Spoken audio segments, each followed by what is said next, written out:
dating boyfriend ni Cherry White, ganito pala kagwapo.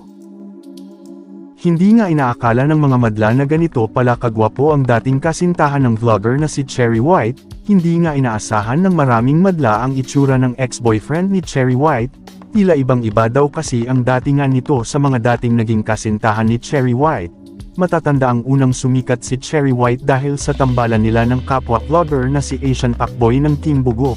Nang mabuwag ang tambalan nina Cherry White at Asian Pacboy, naging karelasyon naman niya ang Cebuano vlogger na si Boy Tapang.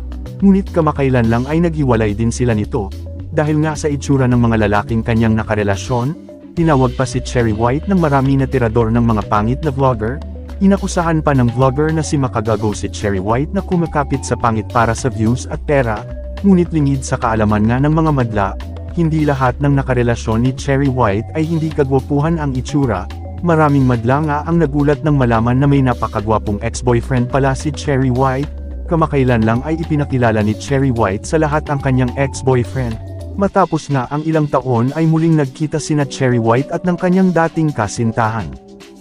Matapos silang imbitahan ng It's Showtime para sa segment nilang Especially For You, ani Cherry White, na imbitahan nga kami dito sa ABS-CBN sa Showtime, magkikita kami ngayon ni JM yung ex ko, na imbitahan nga kami kasi yung segment na yun ay para sa mag-ex, pero ngayon lang ulit kami magkikita, in good terms naman kasi kami na mag-ex.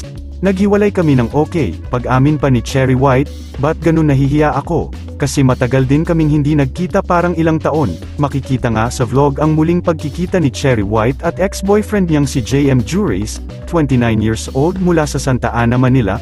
Kung ilalarawan ang itsura ni JM, hindi may kakaila na gwapo nga ito na mistulang kamukha ng kapamilya actor na si Daniel Padilla. Maging sa porma at tindig ay napakaangas din ni JM, nang matanong kung may posibilidad ba na magkabalikan sila ni Cherry White, walang paligoy-ligoy na inamin ni JM na pwede raw pero nakadepende raw ito kay Cherry White kung gusto nito. Ayon pa kay JM, single siya ngayon at si Cherry White ang huli niyang naging girlfriend.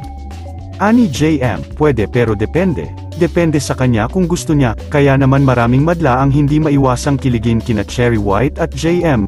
Saad pa ng netizens, balikan na lamang daw ni Cherry White si JM na di hamak na mas gwapo at mabait sa kanyang ibang naging ex.